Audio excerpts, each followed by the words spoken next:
to the Committee on State and Local Government. Today is Thursday, February 13th, 2025, and about 4 minutes late, Senator Klein, so that's pretty good for a Senate committee.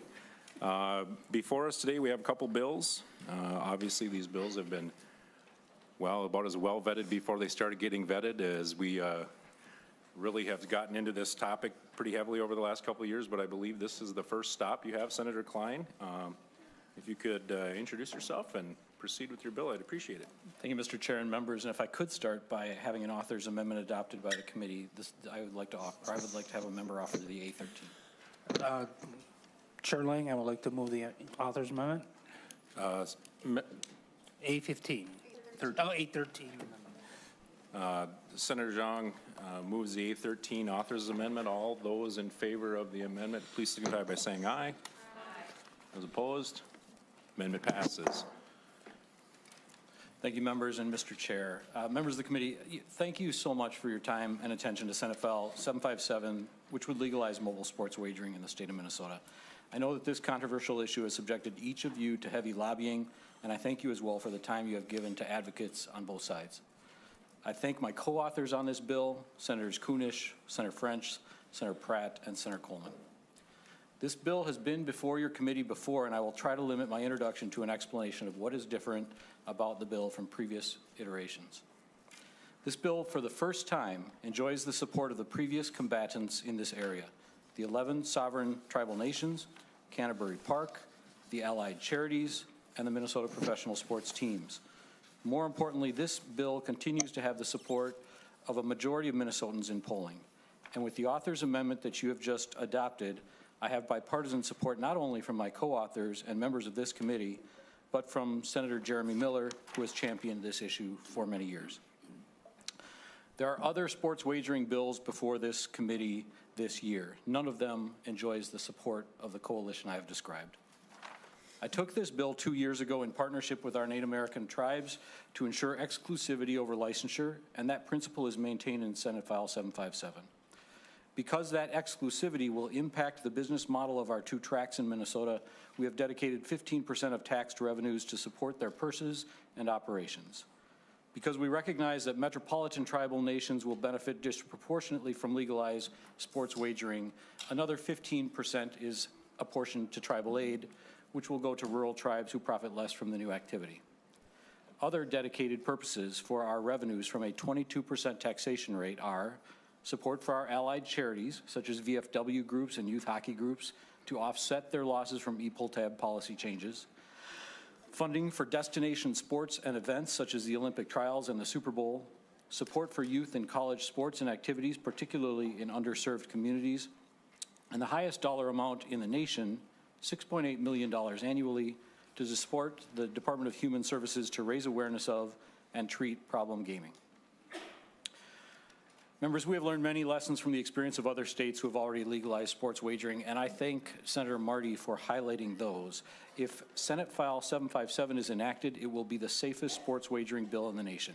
It contains prohibitions on pop-up advertising, prohibitions on advertising at schools and college campuses, a prohibition on college propositional bets, full taxation of provisional bets, the mandatory establishment of self-imposed limits on daily wagering unless waived, a charge to the commissioner to develop methods to identify individuals at highest risk for problem gaming, and a review of best practices from other states to address problem gaming. In addition, one of the most alarming activities identified at Senator Marty's hearing was the practice of targeting vulnerable gamblers with incentives to coax them back into destructive practices. In the author's amendment, we have added language prohibiting targeted incentives unless an individual opts into them. Members, this is the committee of origin for this bill. If it is passed here, it will move on to at least 5 other committees. However, it is on the members of this committee to judge whether this is momentous policy change is right for the people of Minnesota. To those of you who are deeply concerned about social fallout and family devastation, let me suggest that sports wagering is already flourishing and growing in Minnesota through unregulated offshore platforms with no protections for problem or underage use and no revenues to combat those activities. This bill would address that practice. Other members of the committee have concerns about fairness with the ability to obtain licenses. This bill has answered that concern by providing for the racetracks. For those of you who are concerned about tribal prosperity, this bill is a top priority for our 11 sovereign tribes this year and is the only bill at the Capitol which enjoys their support, all of their support. I believe every member of this committee wishes this bill were different in some ways. I ask you to honor the rare phenomenon of a bill which is supported by all stakeholders and move this bill to its next committee. Thank you for your consideration. Thank you, Senator Klein. And if we could get started on our list of testifiers, it is rather lengthy. Our first testifier is Bishop Michael Eisen. I hope I said that right, Bishop. If you are on, if you could unmute yourself and begin your testimony. And I would just remind everybody that we are rather time limited today, and we have a lengthy list. So keep your testimony short and concise, and please begin if you're ready. Thank you, and you did get my name right, yes. So thank you, Mr. Chair and Senator Lang and the members of the committee. My name is Michael Eisen, an auxiliary bishop of the Catholic Church here in the Archdiocese of St. Paul, Minneapolis. And I'm here on behalf of my brother bishops of the Minnesota Catholic Conference to oppose Senate File 757. Making a 24/7 sportsbook available on everyone's cell phone will be incredibly harmful to many Minnesotans and will impose costs on our state, and it offers no real social benefit. So we're urging you to vote no on this. Since 2018, when the U.S. Supreme Court made it possible for states to legalize sports gambling, 39 have done so. But some of the biggest states, including Texas and California, have not. And in many of the states where sports gambling is legal, they do not allow online sports gambling, including like Wisconsin, North Dakota, South Dakota. So what is being considered in SF 757 is not whether we can have sports gambling in Minnesota, but whether it will go so far as to enact a bill that ignores the rapidly growing social science data and evidence about why online sports gambling is a predatory industry and will be particularly harmful to young men, those who suffer from addiction, and to families. The evidence includes both the tech industry's ability to manipulate addiction through social media and cell phone usage, along with the studies pointing about what is happening in places where sports gambling is legal, including increased partner violence, the redirection of savings to pay gambling debts, massive increases in calls to gambling hotlines, and even increases in suicides. 50% of the profits generated by online sports betting platforms come from 3% of the bettors. So I think for me, that's the most telling statistics. That means the industry is reliant on the most heavily addicted users for their revenue. I am a sports fan, so I'm also concerned about the integrity of the game, not interested in seeing it grow into a gambling enterprise where there might be an incentive to fix games. For that same reason, along with the intense harassment already experienced by some of our young athletes, which I'm guessing many of you have seen in the news, the NCAA is now advocating for a nationwide ban on in-game prop bets in collegiate sports. I think to the proponents' credit, they are bowing to reality and have preemptively included that provision in SF 757. But the bill still allows both prop bets on pro sports and betting on collegiate sports. In closing, I ask you who benefits from legalizing sports gambling other than the gambling entities and the very privileged few who can absorb the losses that will pile up from this kind of entertainment. Those who do gamble habitually and cannot afford it do not do so without a cost to others.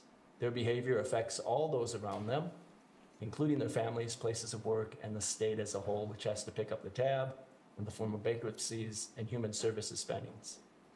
You have a responsibility to protect Minnesotans from predatory industries, which is why we have consumer protection laws.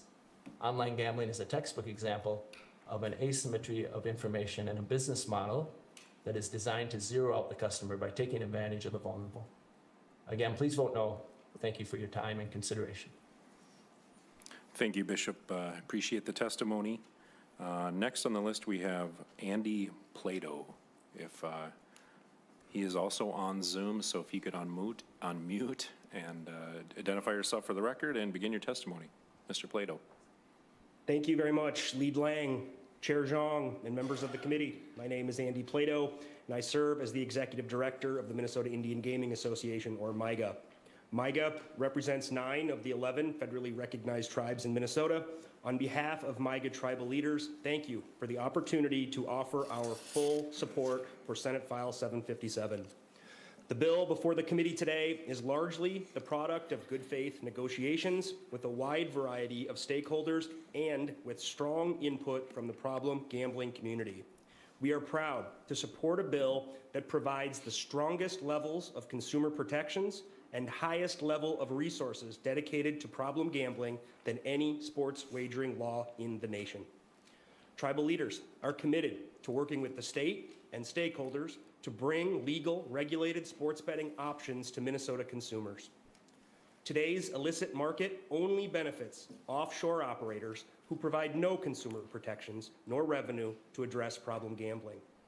But most importantly, to Minnesota tribes, Senate File 757 respects tribal sovereignty and trusts tribes as exclusive license holders.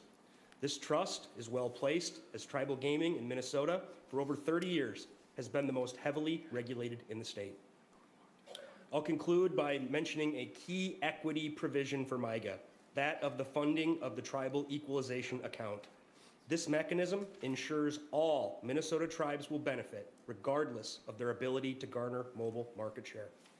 Thanks again to Senator Klein, his co-authors, and the committee for its attention to this issue. Thank you, Mr. Plato, for your testimony. Next on the list, we have Rebecca Delahunt, the Director of Public Policy at the Minnesota Family Council.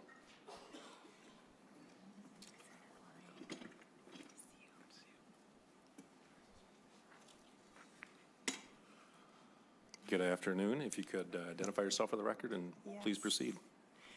Chair Lang, Senator Klein, and members of the committee, my name is Rebecca Delahunt, and I work as the Director of Public Policy with Minnesota Family Council. Thank you so much for having me today. We oppose the legalization of mobile sports gambling in our state, and we ask you to vote no on 757. A vote in committee is a vote on the bill.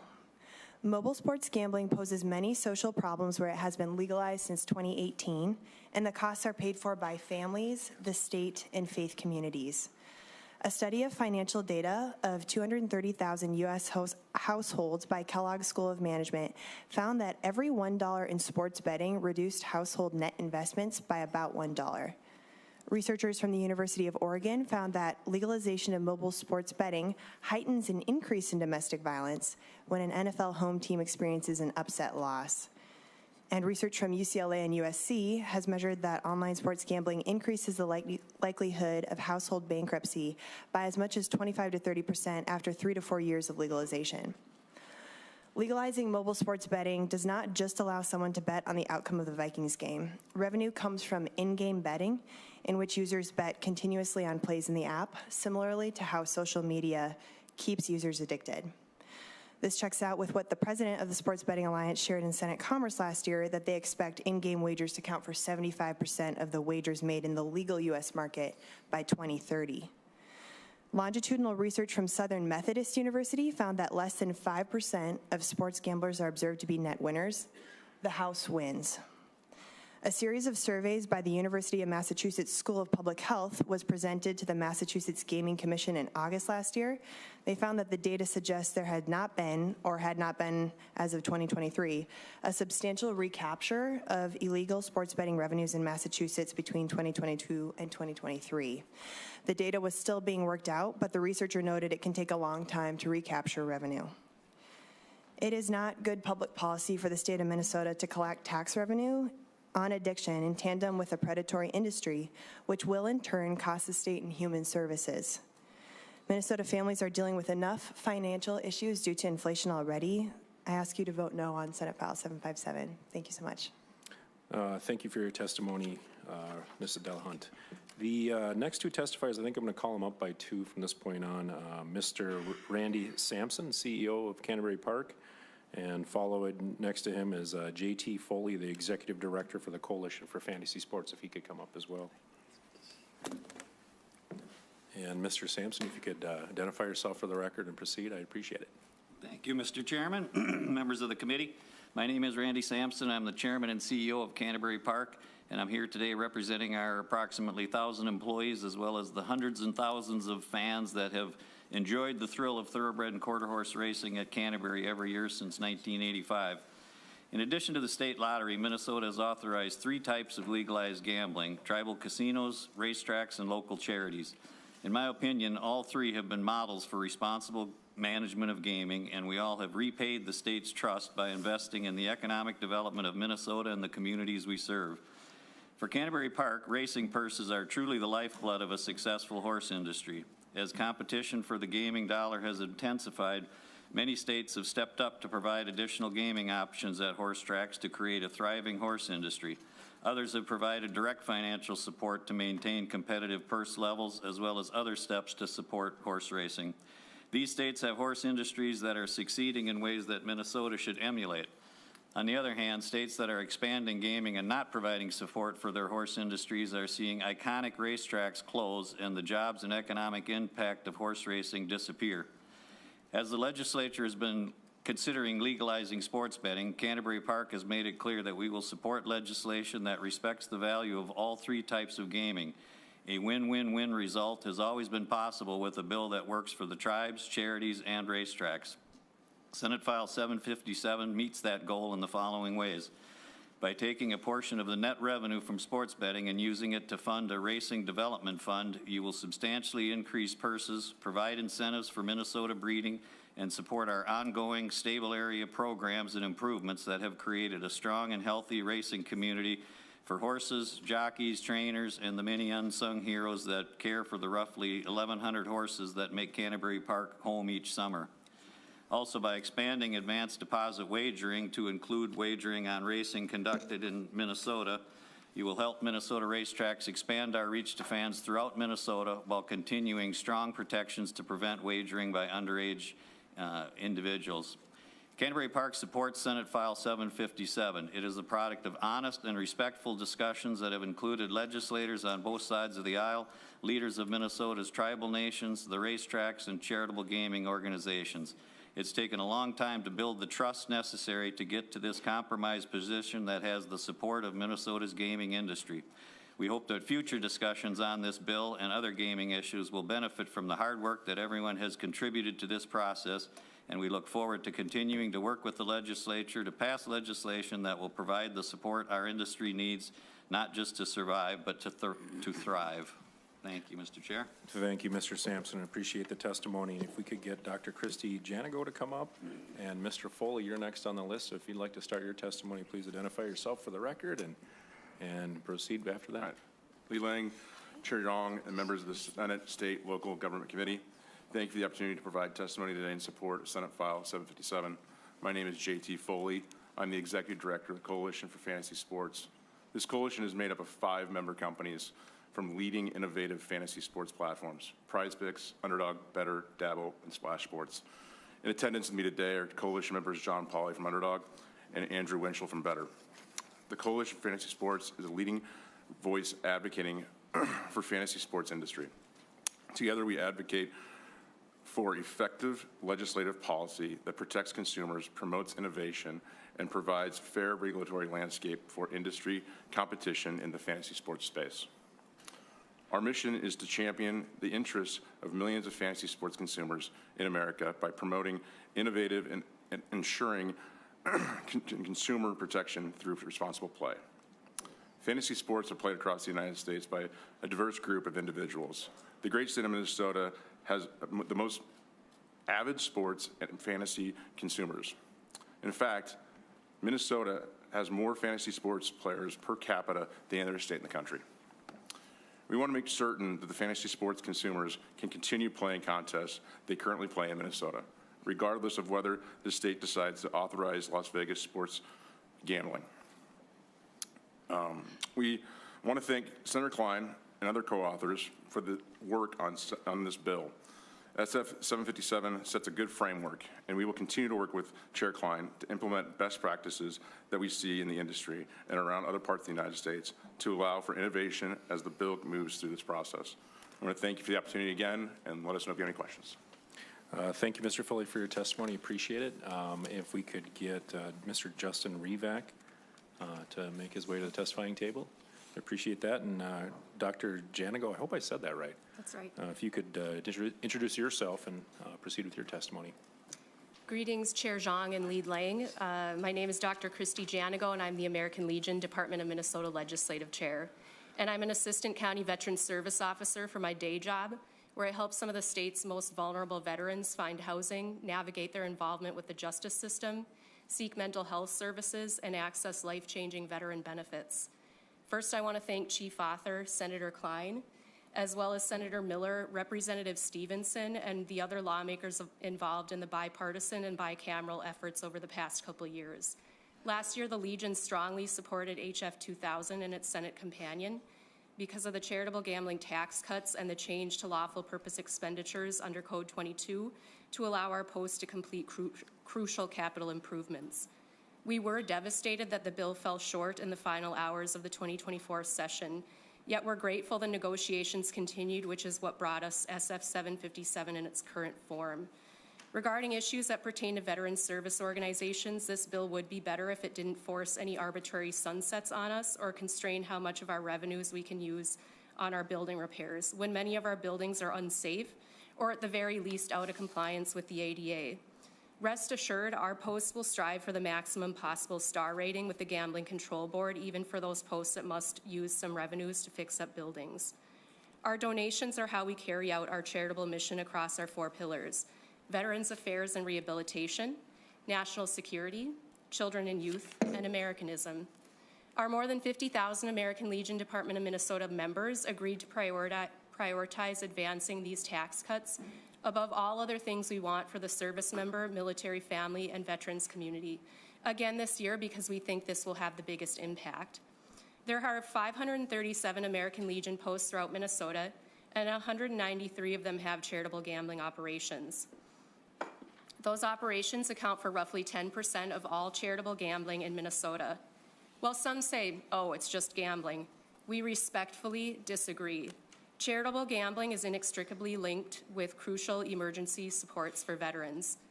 I ask for all lawmakers' support on this, both parties for the veterans. As a CVSO, I work with veterans who have had everything go wrong in their lives. They sustained physical and mental disabilities during service that led to self-medicating with alcohol or drugs, which led them to not being able to work, or family issues and justice involvement, which led to housing instability and food insecurity. My partners and I fight to keep some of these veterans alive, under roofs, and out of jail. We experience a tremendous amount of secondary trauma from the stories we hear of these veterans. I tell my new employees that this work will cost them, and they should have a therapist and a robust support system. This is unavoidable. We have to hear and then retell our veterans' stories in the pursuit of federal, state, and nonprofit benefits. As many benefits as there are specifically for the veterans community, they are often not enough, or else it takes so long for the benefits to come in that there could be months of a veteran living on the streets. That is when I turn to charitable gambling operations for our Legion and VFW posts to ask them to pitch in to save a home, get the power turned back on, prevent an eviction, to feed small children, to make that critical car repair for the veteran living out of their vehicle in the dead of winter in sub-zero temps in Minnesota. These funds are a big part of how we reached an effective end to veteran homelessness last fall in Hennepin County, with Ramsey and the state of Minnesota as a whole soon able to make such a declaration. We've already seen a nearly 20% drop in revenues over last year since the enactment of the ETABS changes were rolled out at the beginning of this year.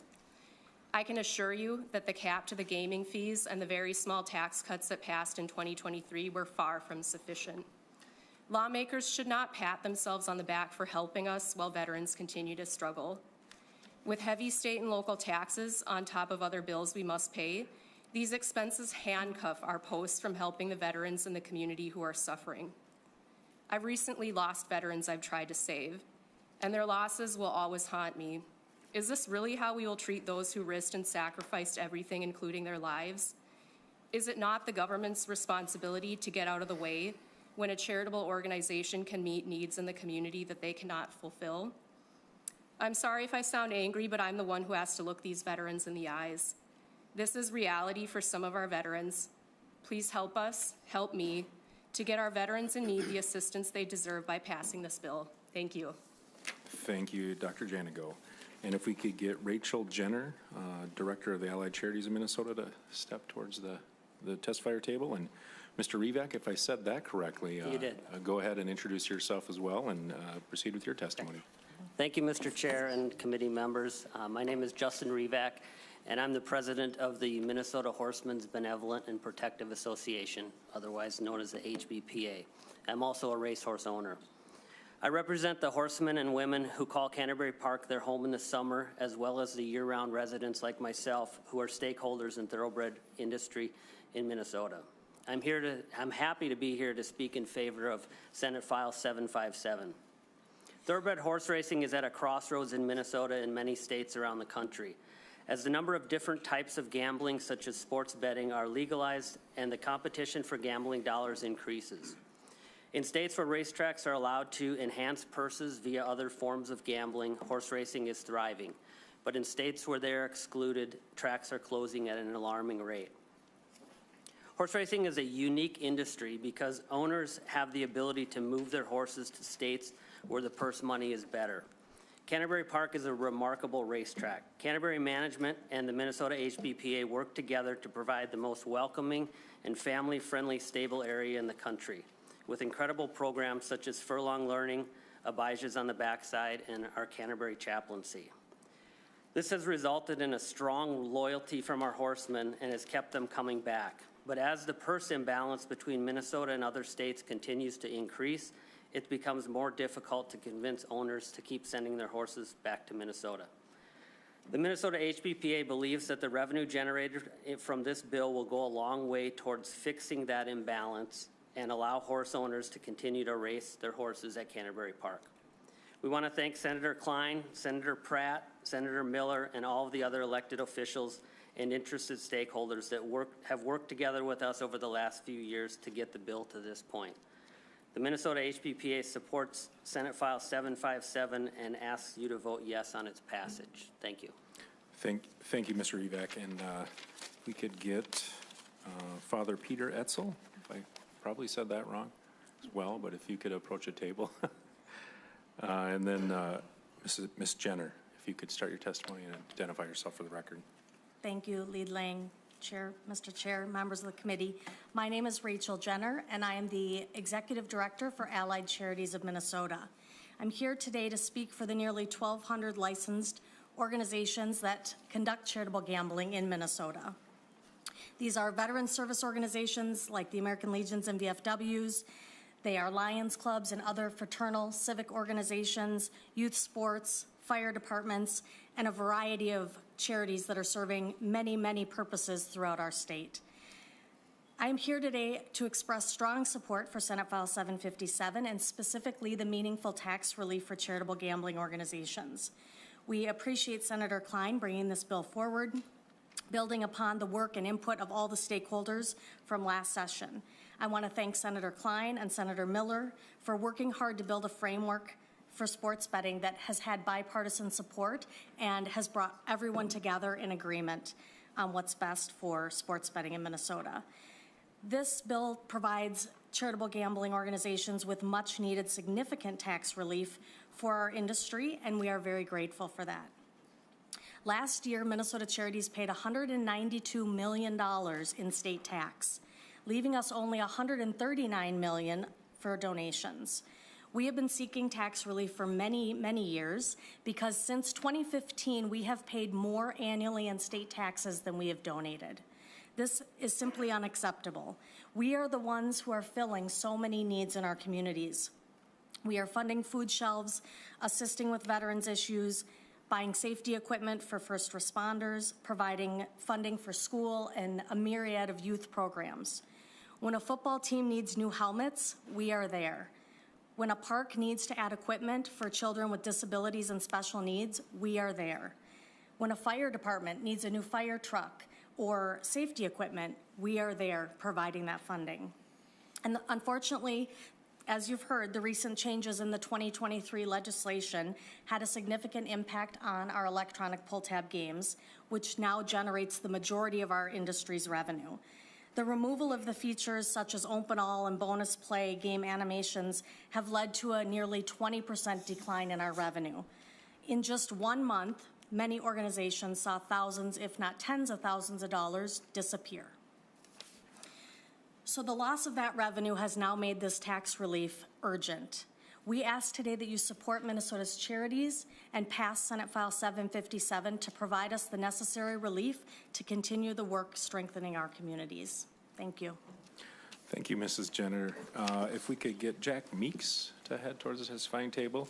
And Father Etzel, please identify yourself and proceed with your testimony. Thank you. Chair Lang and members of the committee, my name is Father Peter Etzel. I'm a Jesuit priest currently serving in the Archdiocese of St. Paul in Minneapolis. I was a pastor on a reservation in South Dakota for 7 years, and I have seen many forms of gambling up close. I am here today to encourage you to vote no on Senate File 757, which could legalize online sports betting. I witnessed firsthand the negative impact gambling can have while serving as a pastor of a prominent parish in Milwaukee. Our parish bookkeeper, unbeknownst to us, was suffering from a gambling addiction, and she found holes in the parish's financial controls. She embezzled close to $1 million that she spent at a nearby casino.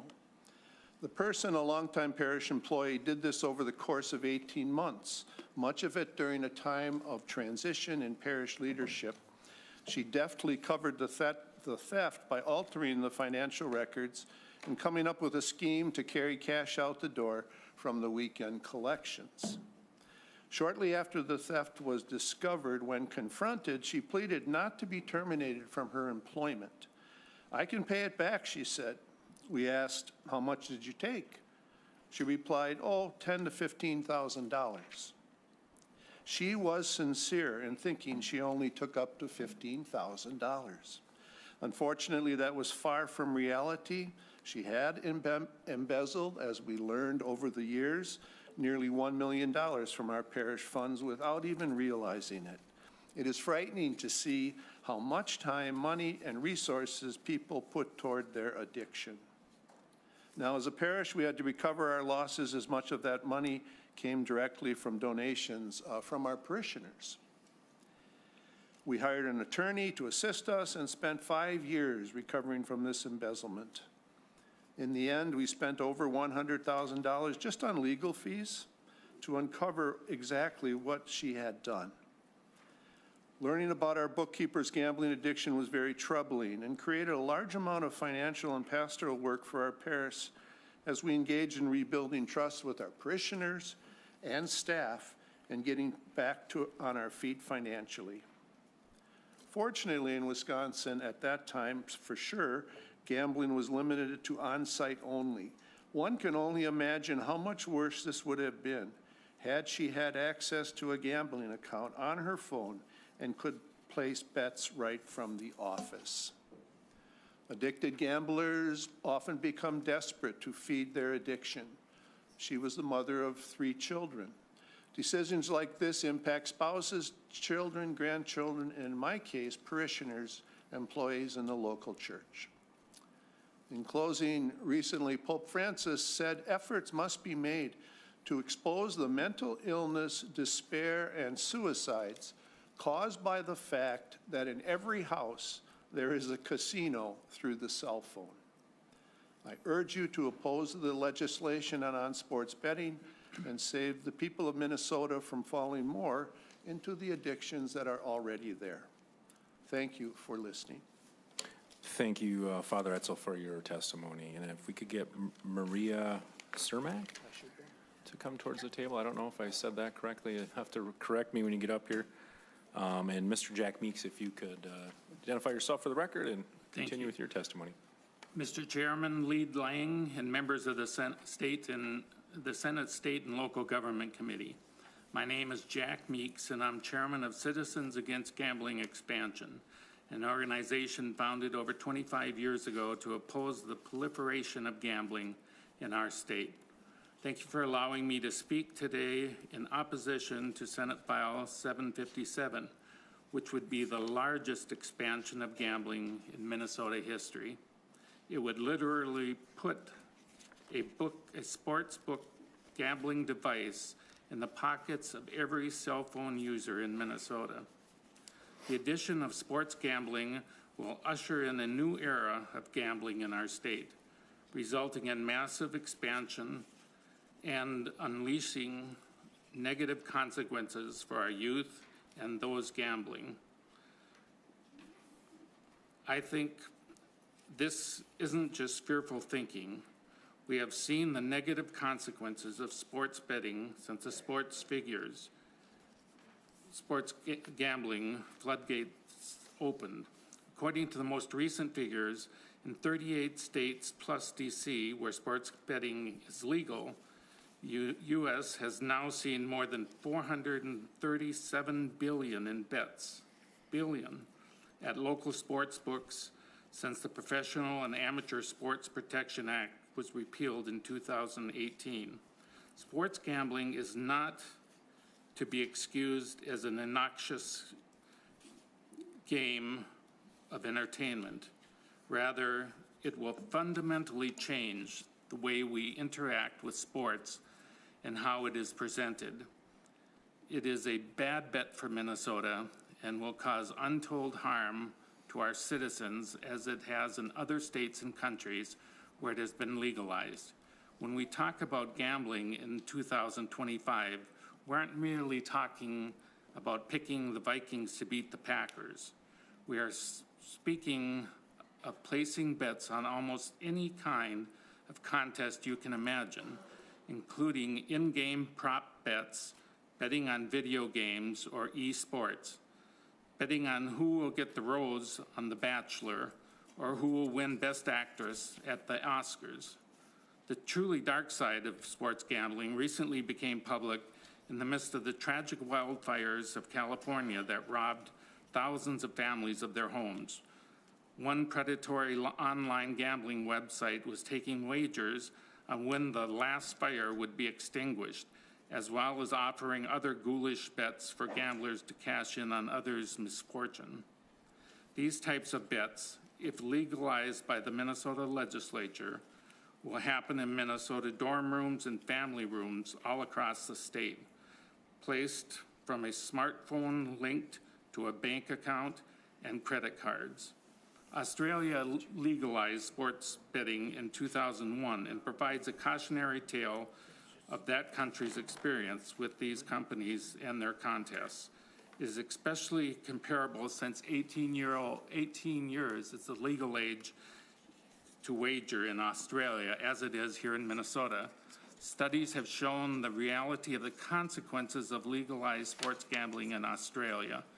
The huge increase of money spent and lost with gambling, the rise of problem gambling, the social costs of this gambling, including increased rates of bankruptcy, theft, and embezzlement, divorce, and spousal and child abuse, and finally, increasing the number of youth gamblers. The legalization of sports gambling has been a failed experiment that would not be wise to import into Minnesota. To think that we can legalize sports gambling but not suffer the consequences lived by citizens around the world where sports gambling is legal is a foolish bet with no upside except for the predatory companies that host the websites and use proceeds to groom younger gamblers to try their luck. On behalf of CAGE, we implore you to not bet on our futures. Please oppose any legalization of sports gambling. Thank you. Thank you, Mr. Meeks. Appreciate the testimony. Members, I believe Ms. Cermak is, unless she is online, I'll give her another shot to unmute and give some testimony. Otherwise, I believe there is a letter in your packet that delineates her feelings on the bill. So, all right, I think that's enough. So, members, at this point, if you have any questions for Senator Klein or any of the testifiers, I think most of them stay in the room. Senator McQuaid. Well, thank you, Mr. Chair. Senator Klein, I've not been a quiet opponent to the expansion of mobile sports betting, and you know, just to be really transparent with the committee, I think this bill has a lot of work to do before it leaves the committee, and I will at some point, I think, make a motion to table. But you know, you talked in the beginning about wanting to move people from the illicit market to a regulated market. We heard about, you know, tribal exclusivity, which I'm very, very supportive of. we heard a little bit about, money for a bunch of other things, but I just, reading through this bill, I am so concerned, and I'll tell you why. I do not trust a predatory industry, especially the tech industry. Every single addictive thing on our phone, from the notifications to the endless scroll function, all of that was modeled after the most addictive parts of gambling. And right now in Minnesota and Wisconsin and North Dakota and South Dakota, in order to gamble, you have to go somewhere. And you have to drive there or walk there or carpool there. You have to have the time to do that. You have to have the gas money to do it. There are barriers to gambling. But when it is in your pocket, connected to your bank account, because most of us have banking apps on our phones, you can gamble under this bill from the bed, from the carpool lane, from the boardroom, from the shower, if you have one of those magical showers that stays out of your way. And that is what the predatory mobile sports betting industry is hoping. They're betting on that, right? There's not everybody is addicted to gambling that could be addicted to gambling. In Connecticut, they expanded to mobile sports betting, and 71% of gambling revenue comes from fewer than 7% of the population. And it's the problem gamblers at 1.8%, and then the at-risk gamblers at 4.9%. Half of all the revenue comes from 1.8% of the population. And I see in here, even in the amendment that we adopted, it's people who opted to receive incentives and promotions can. People can opt out of, receiving push notifications. People can set limits, or there's default limits that they can change. None of these protections, we have them already on all the other kinds of addictive technology functions, like limits on apps on our phones, and we can shut off our phone, but they're so easy to get around, and it's not going to solve for the addiction issue. And what's worse is that 75% of the money in this bill goes back to more gambling. I think like 3% comes to treatment of the problem we're about to create. It was 10% goes to DHS, and of that, 1/3 goes to the treatment. And so I don't even see how we're solving this like major problem that we're about to create, and we don't have to, right? All the states around us, with the exception of Iowa, have on-premise sports betting. And I've told you before, I'm fully supportive of on-premise. And banning in-game betting if we're going to do mobile. But we can keep going forward. We can expand more and more and more if we need to, but I don't know why we would do literally everything right now when we have seen from all the other states that have legalized massive harms. In Massachusetts, after they legalized sports betting, they went from 4% using the illicit market to 18%. People are using the illicit market more. And sure, you can ban yourself from one app, but we're giving out 11 licenses in this bill, and I am assuming that there's no limit to how many sports betting apps you can have on your phone. So you get banned from one, then you go to the other one, and if you can do $3,000 a month in one, and then $3,000, that's $33,000 in a month that you could do between all the apps. I think this is wildly irresponsible, and it benefits literally nobody except a predatory tech industry who have then paid off some very, very important partners that we have in this state who need money. And I loathe that. And so there is so much more work to be done to get any sort of real protections. I'm going to be honest with you and say that if the industry likes this bill, it's probably not good, because it's the lack of protections that net them money and addict people to gambling, which is their hope. We have a lot of work to do before I think this could earn anywhere near positive remarks. And I want to say to our folks who came in, our service members and charitable gambling, I want you to know that I hear you, and that this is about the tech industry in particular and their predatory practices. It has nothing to do with the wonderful work that you all do, and I'm very, very grateful for the work that you do, and I hear the need there. And I don't want to lose that, but this is not the way. Addicting 1.8% of the Minnesotans to gambling in order to net massive profits for a tech company and then sprinkling some to people who really need it is not a good policy for this state. So I can ask you specific questions if you're interested, Senator Klein, but I think I pretty much laid out the amount of work that would need to go into this to be anywhere near what I would say a Minnesota standard would be. Senator Klein. Thank you so much, Mr. Chair and members, and thank you, Senator McQuaid, for your candor, and I think your authenticity and transparency that you have had all along opposing this bill. Let me answer a few points that have been made. You said right now to wager in the state of Minnesota, you need to travel to a bricks and mortar institution. That's just simply not the case. People in very large numbers are gambling on their phones currently. It's probably happened among the members of this committee and the members of our audience frequently and with increasing numbers day over day. And those are on, again, unregulated offshore platforms that provide no revenues to our state and have no limitations on underage use or problem wagering. That's the first point. And I guess the second point I would make is Minnesotans are doing this. They want to do it. They don't understand why we would protect them from themselves. A principle that I have in practicing medicine is that people have a right to make decisions, good, bad, or indifferent. They have that freedom. And if people want to wager on their phones on a sporting event, I don't think it is our role to stand in their way. Members, any additional questions, comments?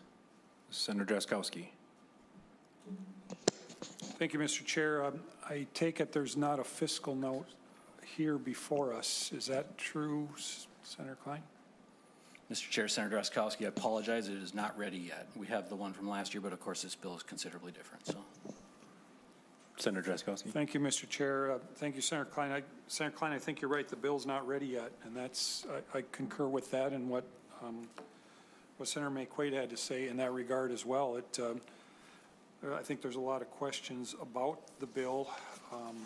There's some things that, from those of us that have heard about the bill, we're just discovering. This is the Committee of Jurisdiction, and we are the fiscal committee that is charged with considering the fiscal implications of this for the state budget. I think it would be only responsible for us to hang on to this bill until we have the fiscal note. Senator Klein, any idea how long till the fiscal note comes? Senator Klein. Mr. Chair, Senator Drazkowski, I do not know that answer. I haven't gotten an estimate. One thing I would say is it would certainly be within the prerogative of this committee to call it back at the end of its course throughout the committee process to keep things moving, and then we can go over the fiscal note at that time. Yep. Senator John. I think he's jumping in before he said Guston, but I got you. No. Sorry, Senator Gomez. Senator Klein, what is your intent to move this bill to? Mr. Chair and members, it would be my hope that the committee would vote to move this to judiciary. Thereafter, it has to go to Health and Human Services, Commerce, Taxes, Finance, and I'm missing one. But it has Judiciary. stops to make. Judiciary, yeah. Thank you, Senator Klein, and thank you, Chair Lang. I think for our committee, we can always bring it back, and if you would be open to do that, I would be in favor of that. I certainly hear some of the concerns that folks have, but I think that is for a different jurisdiction to discuss. I think for this one, we've seen some of the appropriations that it's going to be making to committees under our jurisdiction. And I would be a yes vote in moving it forward and would be open to having it back here in this committee once, because I think it's quite a journey for your bill. Thank you. Senator Gustafson. Thank you, Chair Lang. Thank you, Senator Klein, for bringing this forward. One of the things that sort of struck me that I wanted to ask you questions about was Section 18 on the integrity monitoring. So I have a couple of questions, and maybe some of this will get sorted out in judiciary, but I feel, I'm sorry, what? Can you give me a line item? Oh, well, it's pretty much all of Section 18. So it starts at line 27.3. I'll give you the time, Senator Klein. Okay, so one of the things that I'm keeping an eye on, and again, some of this might be addressed in judiciary, but I do think that it is important to bring up here and why I would support this coming back to state local government. When you go to Section A, line 27.5, it talks about an independent integrity monitoring provider. And I bring this up because one of the things I'm worried about and in just moving through, and especially companies like this, I know the word predatory might be sort of inflammatory in the context of using this, but I am worried about the companies that are going to be running this. And I look at the millions of dollars of fraud that are a potential place for them to target is a new, online gambling. So one of the questions I had was, one, the independent integrity monitoring provider. If you could speak a little bit more about what that looks like, where that comes from, and then I have a couple of follow-up questions about this as well. Senator Klein. Thank you, Mr. Chair and Senator Gustafson. And the sort of the actual structure of an independent integrity monitoring provider, it's possible that Mr. Plato or another of my testifiers knows more about what that looks like in other states. You know, I really think this is an effort to give the commissioner some power to monitor and then intervene with sort of exploitative behavior or targeting. And so that's sort of the way I would interpret that, Senator. Senator Gustafson. Thank you, Chair Lang. So, yes, I would be interested in hearing more from them. That would be helpful. I just know millions of dollars are lost annually to gambling fraud in U.S. sports betting industry. So I'm happy to hear that there is some of that in place, but I am sort of concerned if we don't have that, if that part of it isn't a little bit more strict or spelled out or defined in this section. I notice on line 27.12, it says report the suspicious activity to the commissioner. All mobile sports betting operator or mobile sports betting platform provider licenses that contract with the integrity provider, whoever that is, and the sports governing body that governs the sporting event on which the suspicious activity deemed to have taken place. Concerned about what suspicious activity is going to be looked at, because as I look through here, there's everything from match fixing to insider betting to identity theft, account takeovers. There's a lot of things that could go wrong. My question would be, then what? After it's reported, what happens? And then I know, my guess is that you'll probably move it to lines 27, 23 through 30, where it sort of talks about consequences, but it doesn't mention anything about criminal or civil charges. And I know I just threw a lot at you, but if you have a response to any of that, I'm happy to repeat myself too. Senator Klein. Chair and Senator Gustafson, yeah, I think the penalties would be, there's a section much later in the bill on criminal penalties, you know, for sort of underage use or so forth. And I would anticipate, if I looked long enough, I would find where the penalties are for game fixing and so forth. This is also an opportunity to answer an earlier point that was made by another committee member, which is that if you have 11 platforms, you could just get banned from one on your phone and then bump over to the next one. The bill specifically provides that, for example, if somebody exceeds their daily limit and is cut off from one app, there's a mechanism through the commissioner to make sure that they are not able to access all apps in the state of Minnesota. Thank you, Senator Klein. And sorry to interrupt, Mr. Chair and Senator Gustafson, I respect the fact that you're looking at this integrity monitoring, and if you're willing, I can work on it more with you before we go to judiciary. Senator Gustafson. Thank you, Chair, and thank you, Senator Klein. I would like to have another look at it. Again, once it goes to judiciary, I trust that Senator Latz will have a look at this as well. So I trust that committee can handle maybe some of the consequences or how it gets monitored. But this does look like something that just has a potential for an enormous amount of lost dollars to fraud. And I would really just like us to be mindful of that as this is the first committee stop, correct? So as it moves through, and especially maybe when it goes to judiciary, but it would be great to have it come back and just to take a look at what has changed. Thank you. Senator Curran. Thank you, Mr. Chair. Senator Klein, I could ask you a couple of questions, but I don't think it's necessary. And for our charitable gaming organizations, I've been a massive champion of them since I arrived here.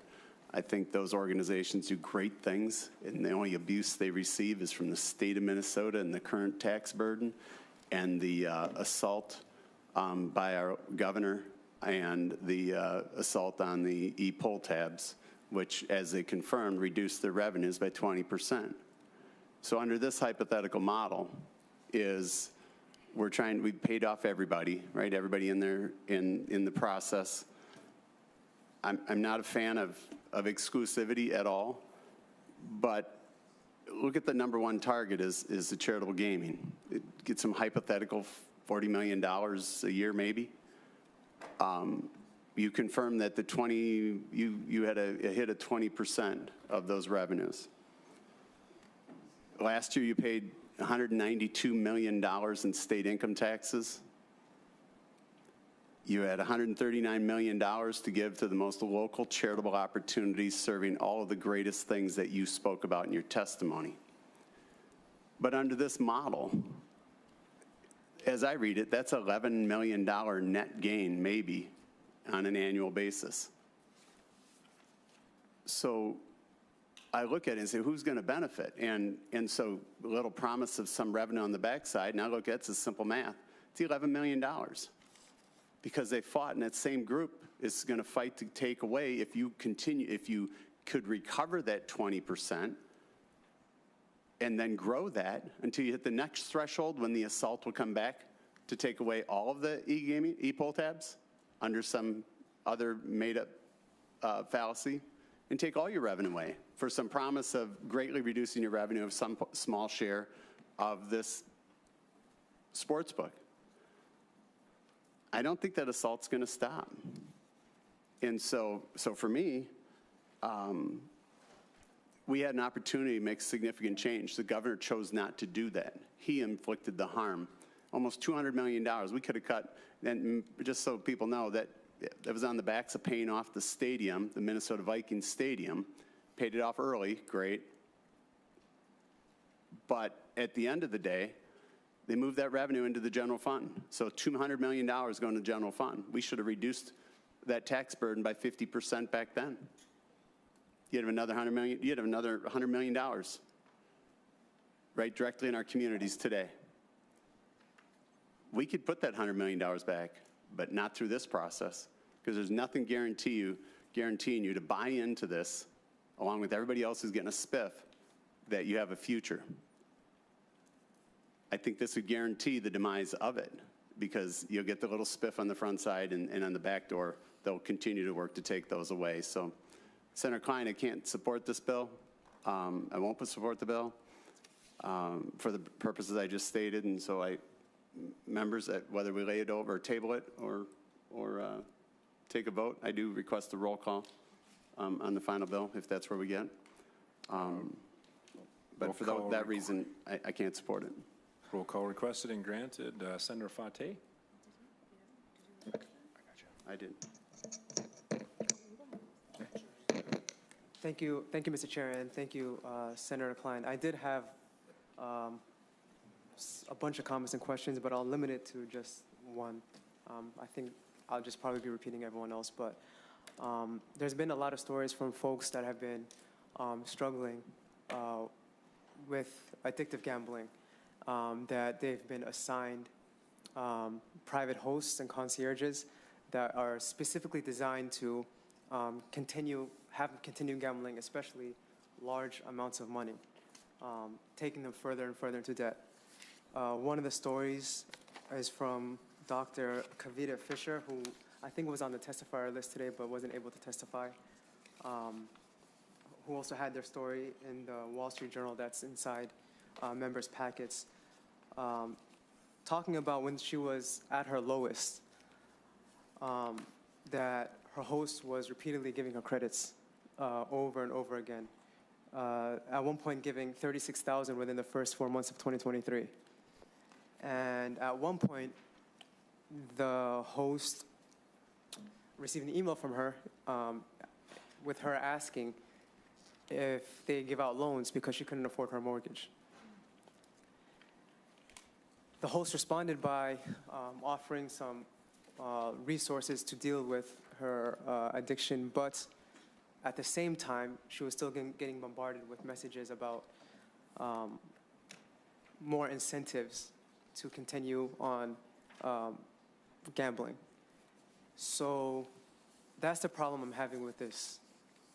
And what Senator Mayquade was talking about earlier is that such a large chunk of the revenue is dependent on so few people continuously gambling away their livelihoods.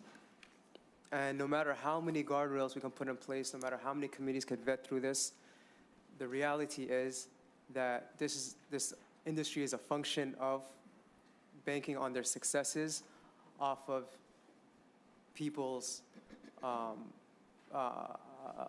addiction. and people's struggles with gambling. And that's how they're banking on making their profits. And that's why I can't support this legislation. I appreciate the hard work you put in, Senator Klein and others, but that's why I'll be a no on this as well. Thank you, Senator Fateh. Senator McQuaid. Mr. Chair.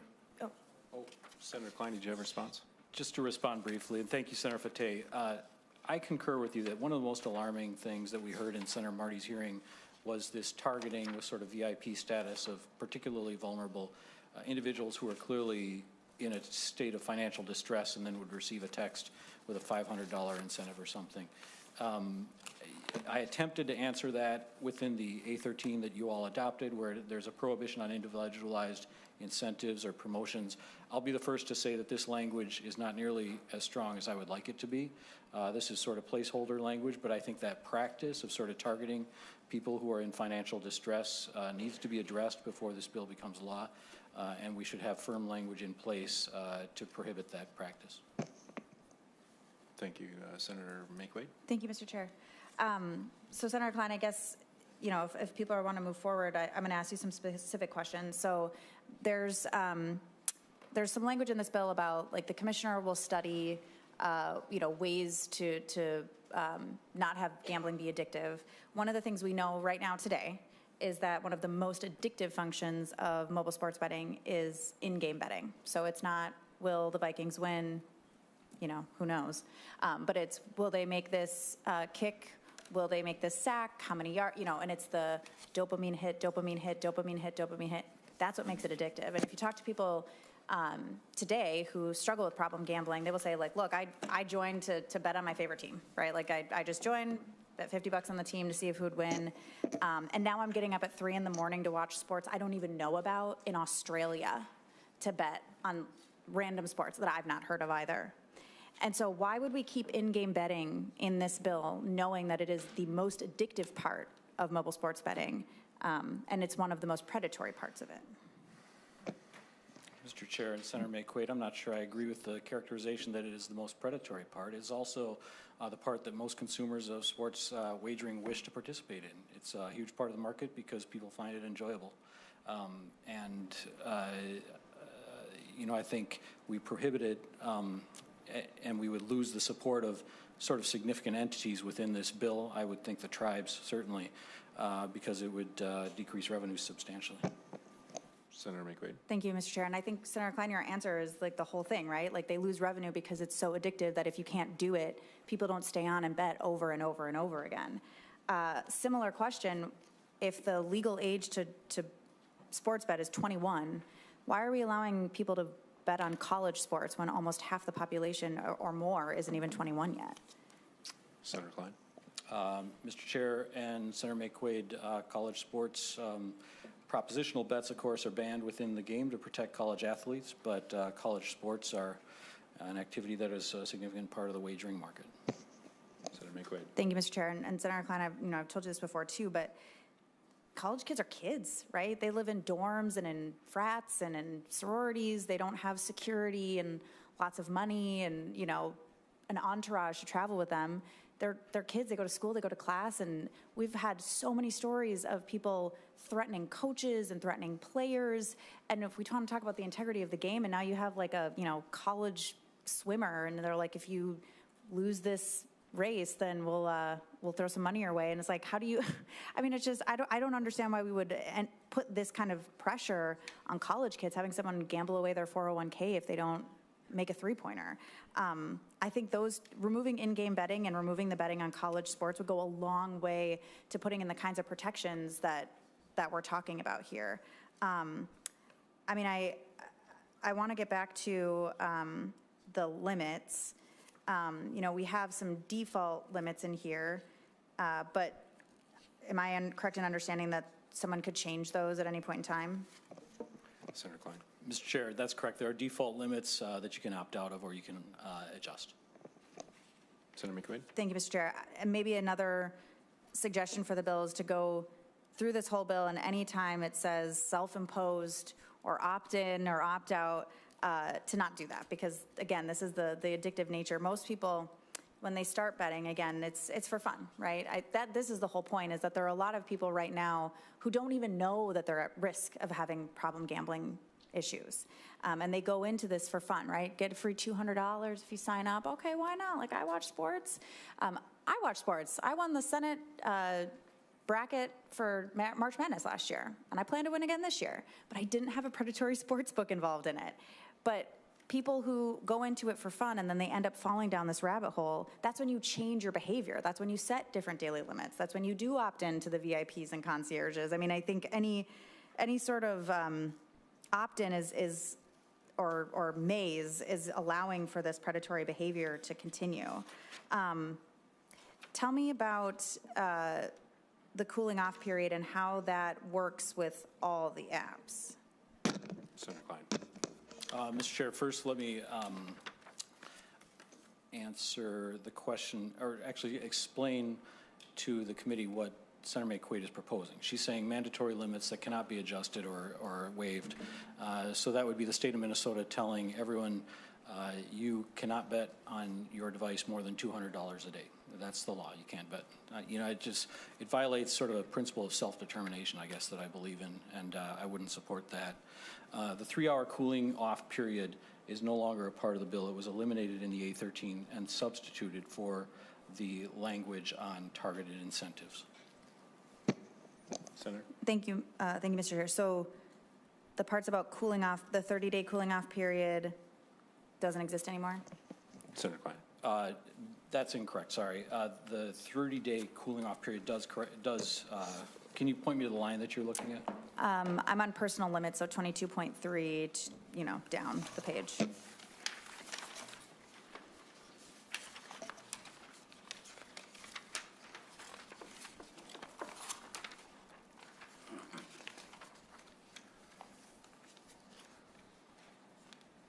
Mr. Chair. Senator McQuaid. Thank you, Mr. Chair. And if I could ask it a different way, I guess what I'm trying to understand is how, like, if I download DraftKings and I don't know the other ones, give me another one, whatever, another one, Sports Betting United, and I, get to my limit on DraftKings on how much I can lose in a 24-hour period, and now I have a cooling off period. Can I go over to Sports Betting United and bet over there? Mr. Chair, Senator McQuaid, so the answer to your question is at line 23.5 through 23.9, where if a self-imposed limit is violated, it's reported to the commissioner, and then the commissioner notifies all other platforms of that violation. Mr. Chair. Senator McQuaid. Thank you. And so, Senator Klein, so you could just change a limit amount and not violate that and then not have all the other apps be notified? Senator Klein. I'm not sure I totally understand the question, but if you change your limit amount, there's a 72-hour cooling off period that would apply across all platforms. Senator McQuaid. Thank you, Mr. Chair. Right, so you could just change the amount for the month, for the year, and then just continue betting. Like if I knew the Super Bowl was coming up, I could have changed my wagering limit from, $3,000 to $10,000, and then if I hit $3,000 as I had originally planned, 80 hours before the Super Bowl, I could hit $10,000 the day Chair, after. Senator McQuaid, that's accurate, except that the changes that you made would not be effective for 72 hours. Yeah, I'm Senator McQuaid. Thank you. Right, yeah, so if I changed it 80 hours before. Okay, I have many more questions.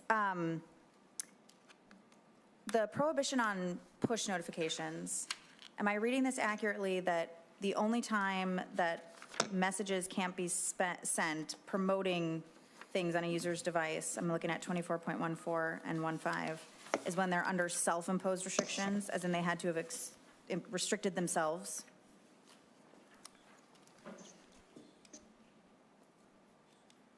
Senator Klein. Mr. Chair, I'm just reading the language here. Which part did you say that this was sort of an opt-in?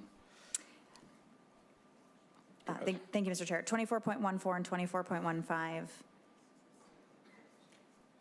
The only time that they can't send messages or promoting things is while they're on self-imposed restrictions.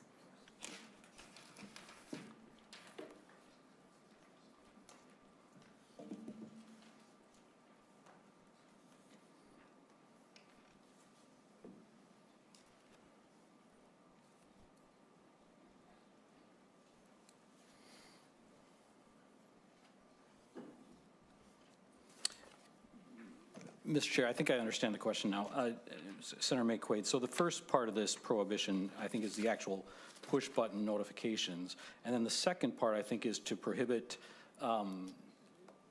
platforms from targeting people while they're in the process of sort of setting their daily limits, saying, wait a second, don't do that. That's a dumb thing to do.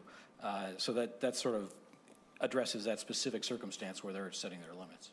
Senator McQuaid? Thank you, Mr. Chair. So it's only while they're setting self-imposed restrictions, not after or before? Senator Klein? Mr. Chair, Senator McQuaid, no, that's incorrect. The first part of the prohibition, 24.7 to 24.11, bans push notifications. Senator McQuaid? Thank you, Mr. Chair. I think it just says while the application or website is inactive, if they're actively using it, are they allowed to receive a bunch of notifications? Here's more money, do this, here's another game, bet on this thing? Mr. Chair, Senator McQuaid, that's right. So the purpose of push notifications is that you're not sitting in committee and all of a sudden DraftKings texts you, hey, do you want to bet on tonight's baseball game? But if you're actually in DraftKings and trying to wager, yes, you can get notified about circumstances. Senator McQuaid? Thank you, Mr. Chair. I think, Senator Klein, the amount of times I've picked up my phone to look at the time and then opened Blue Sky is enormous. And so I can only imagine how many times people would pick up the phone, open that app, and now they're getting all these notifications about sports they've never heard of or bets they wouldn't even think about making. And I think this goes to the predatory, addictive nature of it. I have more questions. And, yep, okay, thank you, Mr. Chair. I'm going to keep going.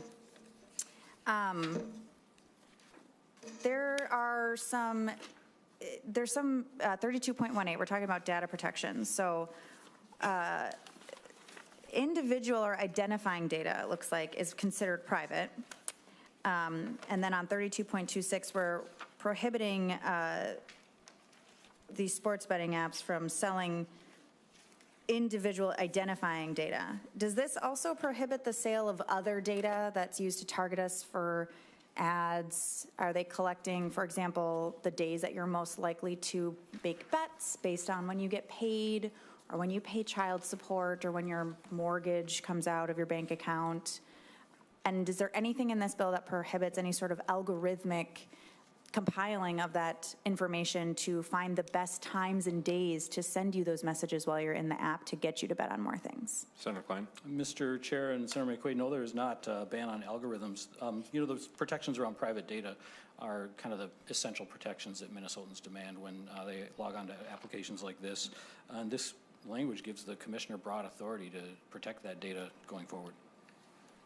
Senator McQuaid? Thank you, Mr. Chair. And I want to be really clear, Senator Klein, because we've got name, account number, social security number, or uniquely identifying indicia. That is considered private. But the other stuff is not. And, you know, I think we all hope that the data I just read off to you is private, although who knows anymore. But it doesn't prohibit the ability to collect all this data about us, our behaviors, our habits, our spending habits, our, you know, all of those things, and using an algorithm to then push you, which is what algorithms do in everything else, is to push you to do things more, right? It's to make you angrier, or to make you more excited, or whatever. On social media apps, this does not prevent them from using all the data they collect on you to get you to bet more. Mr. Chair, Senator McQuaid, no, that's, again, inaccurate. So it says if the data is linked to your name, account number, social security number, or other uniquely identifying information, then that is considered private data. And the definition of data would be much broader than that. It would be the things that you're speaking of. So if it's linked to who you are, linked to who Aaron McQuaid is, any data collected would be private data. And Senator Klein, am I correct in assuming that this is what you would call a standard definition? And I don't know if maybe that's a question for council too, but I don't know if Ms. James has an opinion on the matter. Madam Chair and members, I don't know that I can answer your question directly. This would be a great question for Priyanka Primo. But I just wanted to note that the data on individual earnings, that's on about the operators.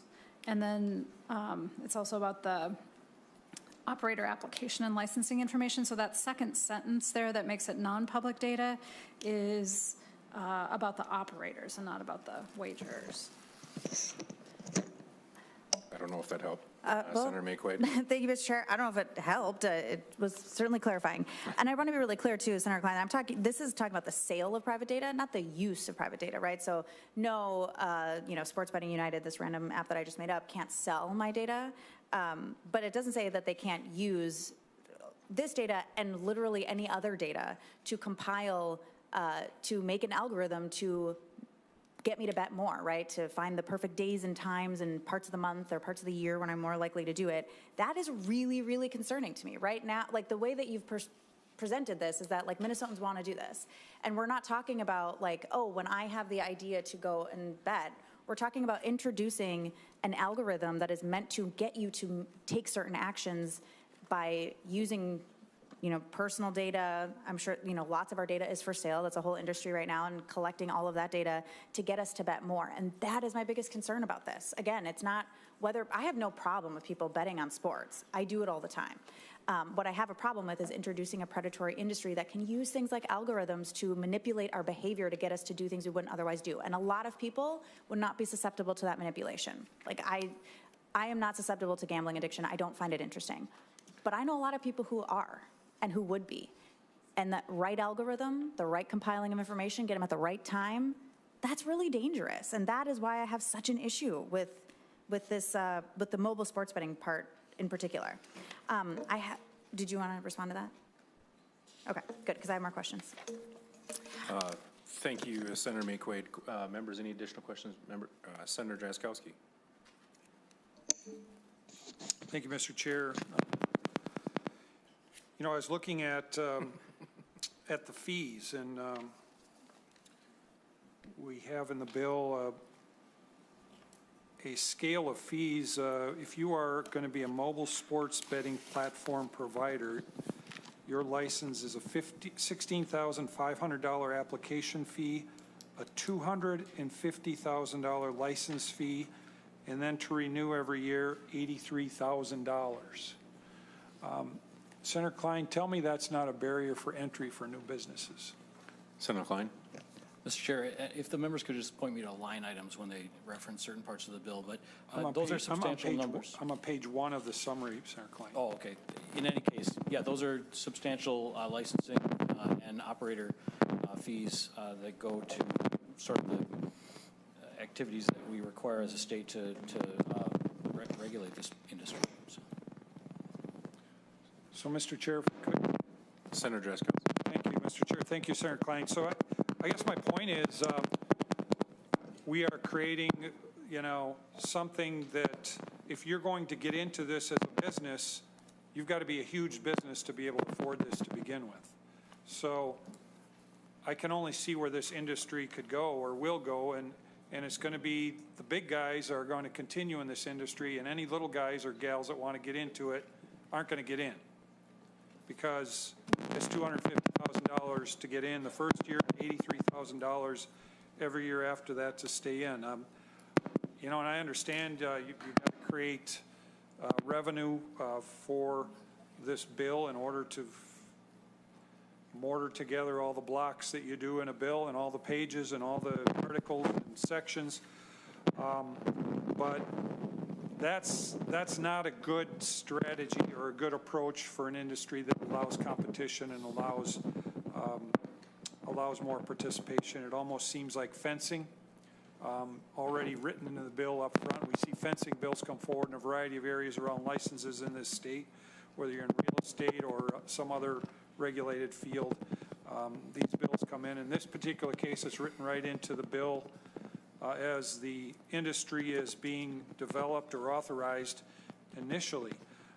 Another thing I look at, and I share Senator Gustafson's concerns about Article 1, Section 18 of the bill that she talked about earlier, and I look at page 70 of the bill, Article 5, Section 11, where we create a new crime in here. So if you are a person who is going to go to the Vikings and say, please don't block that defensive end when he comes through because I've got a bet on the game, and here's $10,000. You're in jail. That's what you say in that particular item in the bill, Senator Klein. And so we're creating and anticipating in the bill, we're going to need to create plans for a new crime that's going to evolve because of this. And we're making provisions in the bill in order to accommodate that.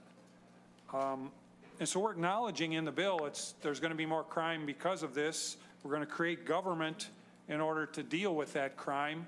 It's going to cost government money. We don't have a fiscal note. We don't know how much. I think, again, members, I think it's our responsibility. I think it would be irresponsible to send a bill forward out of here without a fiscal note. But it's contemplated in the bill. We're creating a bill. We know it's going to create a crime, and then we're going to tax people and spend money in order to create government in order to deal with that crime. I don't think that's a good way to do things.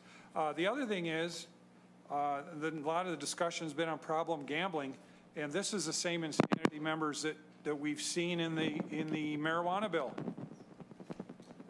We bring a big bill forward that's a complicated bill, and we acknowledge in the bill that it's going to create a problem. It's going to create a societal problem, and we have multiple places in the bill that acknowledge that. And so, knowing it's going to create a societal problem, we tax the industry we're allowing and authorizing in the bill. We pile that money up in government, and we develop government and programs with the hope that the government and programs are going to solve the problem we created with the bill. Members, I call that insanity. And it happened in the marijuana bill too. I've seen it happen in a few others in my tenure here in the legislature. I don't think we should be doing bills that create problems with the hope that government's going to come around and fix them, because as we know, it doesn't. And it won't. And Senator McQuaid, I agree with you. Government's not going to be able to fix what this creates. But we have the bill before us. We see a study in the bill, the last section of the bill, study of motivations and beliefs of young adult gamblers and appropriation for it. Okay, we're going to do the bill. We're going to set the wheels in motion for this to happen. The grinder's going to be running, members, and we're going to try to study what's going to come out the other end of the grinder. Well, the grinder's already running, the switch is turned on, the electrician's gone home, and it's going to continue to run. The time to do the study is before we do the bill. And I think that's the direction we should be going. And, you know, the parts about charitable organizations and veterans are very compelling, but Senator Klein, members, we should just cut their taxes. All we have to do is cut the inflator. There's $1 billion in spending gone. We can cut taxes for charitable organizations and not do this stuff, which is not the way to do it. It's a wrong approach. Thank you, Mr. Chair. Thank you, members. Senator Swazinski. Thank you, Mr. Chair. I'll be a voting yes, but with so much pain and anguish. This is the hardest bill. I think I'll be perhaps one of 3 hardest bills in my 9 years as a state senator that, and I've agonized over it, and we've had a lot of conversations, soul to soul, with you, Senator Klein. But I just want to thank whoever in your group of stakeholders that came up with line 37.5, because for me, that's perhaps the most important piece of this bill is that you set aside 10% for problem gambling, and the commissioner can decide, and I love on page whatever towards the end of the bill, it lays out a third, and of that 10%. And for me, that was the tipping point. And but it's just a classic how a bill becomes law 101, and that conscience versus constituency, and how are we as elected representatives up here, are we to vote do the people back home send us here to vote our conscience, or do they send us here to vote what their constituency based on polling or numbers. And sometimes we vote our conscience, and sometimes we vote our constituency. And but thank you for bringing this bill forward, and I am a yes vote. Senator Gustafson. Thank you, Mr. Chair, and I'll be brief. I want to echo that too. I thank Senator Drazkowski for bringing up the Legion. I'm a Legion member. I'm listening to the stories, and they are heartbreaking. And yes, it would be just easier to cut your taxes. And I do, hearing those stories, I sit and I think about the stories that you were telling about mental health and suicide rates and addiction, and I just wonder if this is just adding another level to that. Now there's a new addiction and a new level of mental health despair and a new thing that we have to be concerned about. So are we solving a money problem and then just creating more of the problem that you need the money for? So I'm with it. I'm reluctant as well, but I also know it's happening already. It's happening, and so if it's going to happen. And that's sort of, to Senator Drazkowski's point about why are we allowing this stuff, or we know there's a societal problem and then we just put it forward. But it is already happening. And so if that's the case, if we can put guardrails on it and have it in a way where we can, I don't know, regulate it so that it isn't just so widespread, be nice. But I will say I have so many concerns as well. And, I do hope it comes back here. I really don't think it should go further after it makes all the other stops. I think it has to come back here too. I think we need to see it before it goes to the floor to finance. And I hope that that's the case, because there are several questions I have, and I know we're on a time constraint, so I don't want to keep asking, but there are a lot of things that I'd like to keep looking at and keep an eye on as it moves through other committees. Thank you, Chair. And I'll be brief before I make a motion to move this forward to judiciary. Echoing what Senator Gustafson had mentioned, I thank you for working on this bill. I know you've been at it for quite some time. We're talking to lots of stakeholders, but it is something that's here, as this letter had stated from some of the organizations. 1 in 5 adult in Minnesota or in America is engaged in it. When we used to watch SportsCenter, or now ESPN on YouTube, we used to just hear the GOAT debate. But now we have the GOAT debate, and then we get the over and under, and then you get the little disclaimers on every YouTube channel. I have 4 younger brothers. There are 5 of us. 4 of them are college-age young men. And them and all the classmates that are in their classes, they see this every day as they're trying to catch the highlight of the sports match the day before. So it's something that's here. I think if we're not part of the discussion, it's going to come back, and it's going to come back in a form that we won't be able to control anymore. And so I know that there is a lot of work that needs to be done. I thank all the organizations that have a deep concern about mobile gambling, the technology that's coming before us, but I think it's a discussion that is a larger issue with what's happening to our society right now with all the technology and all the different changes that's impacting our society as a whole. But I would like to see the discussion continue, and I will move to refer this bill to the Judiciary Committee. Members, there's a motion before the committee. Mr. Senator Zhang has moved. This will be a roll call vote. So if we could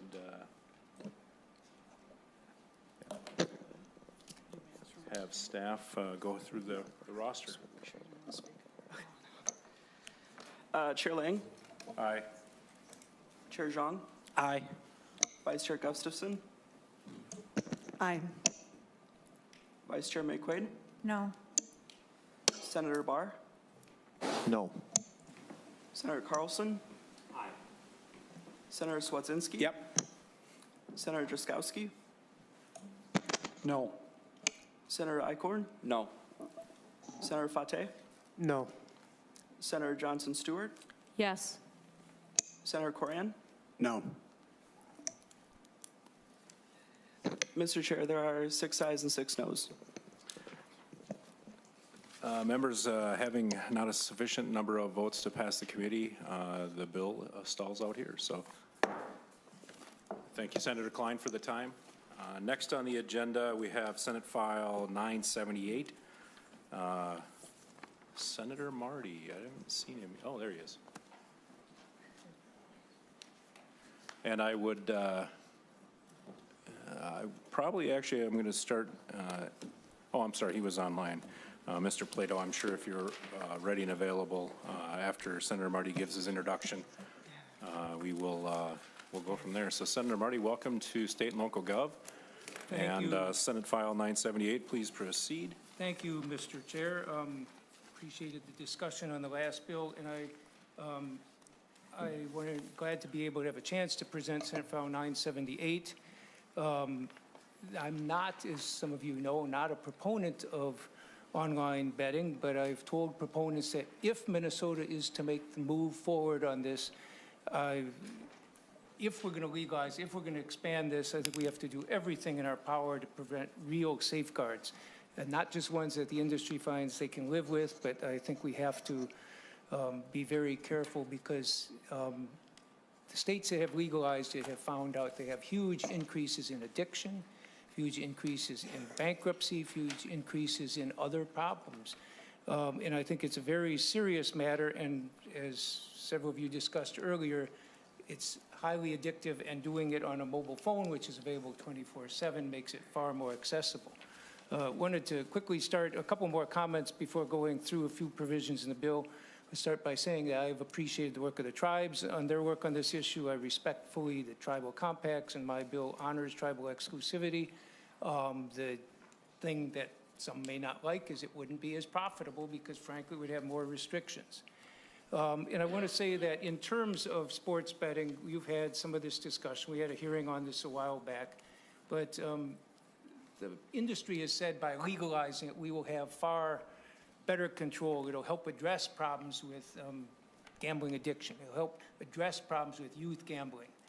The reality is it doesn't. It doesn't have it. There's been increases in across the board in ages, including young people, more people betting when it becomes legalized.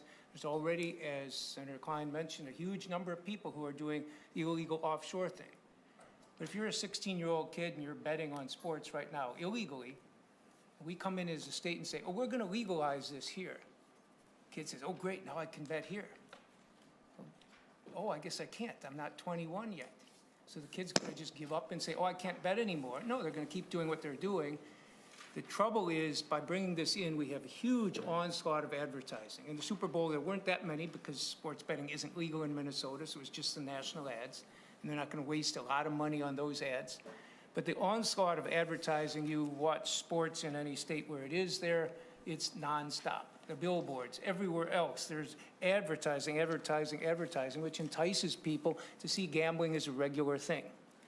We don't have, I mean, my bill does not have a provision for youth sports integrity because we've never needed a youth sports integrity because we've never had a problem with it, which you bring in when you have more of the gambling. But one main point I want to make too, and that is that sports betting is legal in Minnesota. Senator McQuaid was saying she does this all the time. I think a lot of people do because it's legal. You can bet with your friends, your neighbors, your family. You can bet with total strangers. You can bet on any sporting event you want. The issue here is, are we going to bring in a predatory industry? And Senator McQuaid called it predatory, and I will agree it is. I know in the last bill you put on an amendment that says that the VIP treatment and the concierge thing is voluntary. But I mean, realistically, if you're struggling with gambling, you're going to turn down somebody giving you special treatment and somebody who's going to give you gifts and give you all this other stuff? No, you're going to accept it. So nobody's going to turn it down. And that's the nature of the industry has been very predatory. I'm worried gambling addiction is as powerful addiction as any other kind of substance addiction. It has a far higher suicide rate.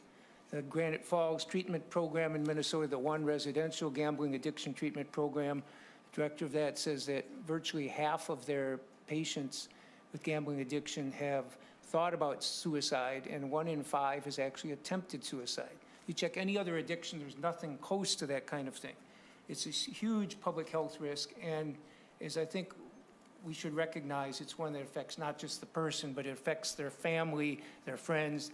As the one priest said, it affects their businesses, the places they work, because of fraud and so on. And finally, I want to say, before going into a few specifics of the bill, that is the proponents claim this drives out the illicit sports market. Other states have not found that out. The American Gaming Association has been reaching out, federal regulators saying, please do something about this illicit stuff. It's growing. And this was supposed to displace it, but it doesn't displace it. People continue reaching out to that because they're making that decision, and unfortunately, because there's so much advertising, every kid sees it and they see that's sports, it's advertising. You look at ESPN, things, everything has the point spread on all their scoreboard stuff, everything else nowadays. You cannot miss it. So quickly wanted to mention Senate File 978. As I said, I'm not trying to push and say we should do this. I'm saying if we want to move ahead with sports betting, we should not do it unless we're going to accept all the restrictions here. I'm going to just mention a few of them in the bill. One of them is related to liability of the industry. If I go into a bar and I've had a little too much to drink, the bar serves me more drinks, they have, under our dram shop laws, they're going to have huge liability. This is an industry that's different than that. In this case, let's assume I go into a bar somewhat intoxicated. They're going to start saying, well, you know, we can give you a special 2-for-1 offer or free drinks. You're such a good customer.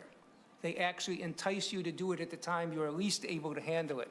So my bill has on page 32 and 33, it has some restrictions on that, which would say that the industry, like other industries, is liable if they do something that deceives somebody into doing something highly addictive behavior.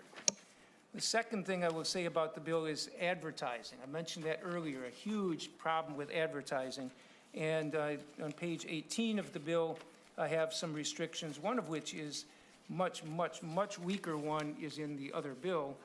But we would say that any print, digital, or other publication, or radio, TV, or other broadcast, if more than 10% of the audience is under 21, people who are not legally allowed to, you cannot market to them. If you take an event like Super Bowl, if it's got 2 million viewers in Minnesota, 10% of the market is 200,000 kids. I think saying, okay, you can advertise if it's less than that kind of thing, then it's okay. But this is the other bill that you laid on the table, says under 30% of the market. That's not going to limit anything, because you always have less than 30% of kids. But 10% is a huge amount. If we do this, we're not going to have the broadcast advertising, the marketing. It would only be specifically to adults that you could be marketing. And the second part of it, also on page 18, is no advertising on public property. It was a study, one station, TV station, somebody did a study of Chicago Bulls, I think, can't remember, Toronto, whoever it was, basketball game. In a 3-hour period, they saw over 700 logos or other marketing ploys for sports betting. Logos on the sidelines, logos on the court side, logos on the wraparound of the target field, everywhere like that. That happens in every state that has it. All our facilities in Minnesota are publicly owned facilities. If so, we have the ability to ban advertising there. Does taking away their advertising reduce their profits? Yes. It would significantly cut into their profits. But it's worth doing because it's such a highly addictive thing, and we are marketing it to the kids who are the ones seeing it. We already have like 30% of kids in high schools around the country are gambling. You're going to have a huge spike in it. And in terms of it, again, most of the states that have legalized sports betting, you can look at the numbers. They have huge, like in New Jersey, I mean, 2.5-fold increase in calls to their gambling hotline after sports betting was allowed. And New Jersey wasn't a state without a lot of gambling. They were one of the lead states in gambling. You put on online sports betting, all of a sudden you have a doubling or more of the calls to the hotline. And then finally wanted to mention that how we spend the money. If in the previous bill, most of the money was going to subsidize other gambling entities. In my bill, I was proposing that half the money goes to unfortunately, goes to addressing and preventing addiction. It's a serious thing. It's a public health problem. Making it 2 or 3 times worse is not an acceptable thing. But if we're going to do it, I think half the money should be going to that. I was going to provide another 25% of the money to schools for mental health and addiction work, because students in mental health crisis is serious. We don't have the funds to do it. We're not going to address it in a significant way. If we're going to allow something that's directly hitting a lot of high school, even middle school kids, we better put money into addressing that. And so anyhow, this bill is not something I'm saying, please vote this out of committee. The committee voted on another one earlier, and I'm saying if at some point you decide you want to move forward on sports betting, I would argue we should do it with strong regulations. And yes, they won't be as profitable as it could be, but it would be strong regulations to address the growth and problems that we are sure to see with this, because the other states have done it. And my one final comment, our committee hearing last month, we had 3 studies that came out last summer, one of which talked about an increase in domestic abuse in states that have legalized sports betting. Another one talked about how it has huge increases in bankruptcy, as much as 25% in the states within a couple of years after sports betting. And they can do this because each state legalized it at a different time, and you can measure before and after and when the increase came up. That's a huge increase, especially given the small number of people who have the gambling problems. And the third study was one talking about how this was not displacing other entertainment dollars. It was displacing savings. It was displacing other things and causing more people to be further behind in their debt. So with that, Mr. Chair, I'm open to taking any questions, but I very much appreciate the committee's time. And given the fact that you did not choose to move the other bill out of committee, I'm fine with laying this bill on the table, but I just wanted to present it and make the case that if you are going to move this forward, we should do this. So thank you for your time. I appreciate your testimony, Senator. I'm sorry, I almost called you Senator Klein. I said his name so many times today, but Senator Marty, you do have any one amendment? Okay. We could, but I'm not planning to move the bill unless the committee would choose to do so, in which case Okay. I haven't. With that, members, Senator Drazkowski. Thank you, Mr. Chair. I move to lay Senate file number 978 on the table. There's a motion before the committee. All those in favor of the motion signify by saying aye. Aye.